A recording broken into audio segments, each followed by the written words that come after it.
বন্ধু বান্ধৱীসকল আজি মই আপোনালোকলৈ কাজুৰ পলান্ন অৰ্থাৎ কাজু পোলাও ৰেচিপি এটা লৈ আহিছোঁ। আহকচোন ইয়াৰ বাবে কি কি সামগ্ৰী লাগিব আমি চাই লওঁ। কাজুৰ পোলাও বনাবৰ কাৰণে আপোনালোকে চাউলখিনি 15 মিনিটৰ কাৰণে তিয়াই ৰাখিব। প্ৰথমতে মই গেছত এটা কুকাৰ পাতি ল'লোঁ আৰু কুকাৰটো গৰম হৈ অহাত তাত ঘিউখিনি এড কৰি দিলোঁ আৰু তাৰ পাছত ঘিউখিনি অলপ গৰম হোৱাত পিঁয়াজখিনি এড কৰি ল'লোঁ।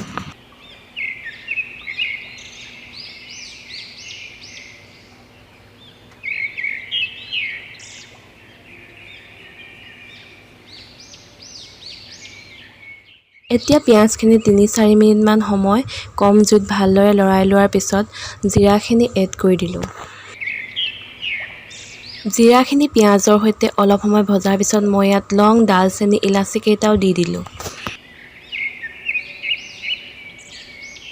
লং, ইলাচি আৰু ডালচেনি দিয়াৰ পিছত মই ইয়াত কাজুখিনিও এড কৰি দিলোঁ।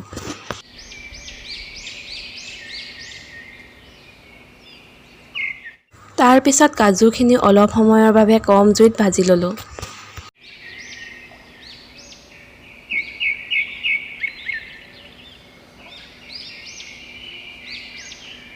কাজুখিনি অলপ সময় ভজাৰ পিছত মই ইয়াত আদা নহৰু পেষ্টটো মিহলাই দিলোঁ।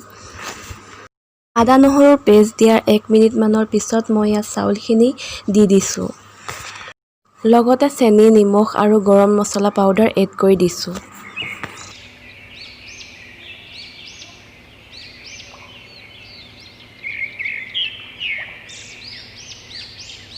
এতিয়া চাউলখিনি 3 মিনিটমান সময়ৰ কাৰণে কম জুইত ভাজি ল'ব লাগিব। 3 মিনিটমান সময় চাউলখিনি ভজাৰ পিছত মই ইয়াত চাউলখিনি ডুব যোৱাকৈ পানী এড কৰি দিছোঁ। পানী দিয়াৰ পিছত মই এবাৰ ভালদৰে লৰাই কুকাৰৰ ঢাকোনখন মাৰি দিছোঁ আৰু গেছৰ ফ্লেমটো হাই কৰি দিছোঁ।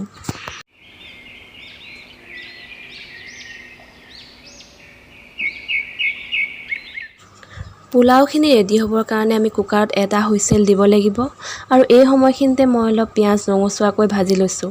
এই পিঁয়াজখিনি মই পিছত পোলাওৰ লগত এড কৰি দিম।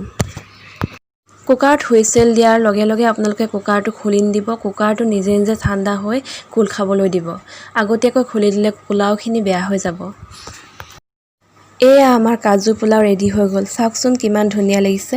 এতিয়া মই ইয়াত ভাজি ৰখা পিঁয়াজখিনি এড কৰি দিম। বন্ধু বান্ধৱীসকল ভিডিঅ'টো ভাল পালে আপোনালোকে এটা লাইক কৰি দিব আৰু লগতে মোৰ চেনেলটো ছাবস্ক্ৰাইব কৰি দিব। ধন্যবাদ।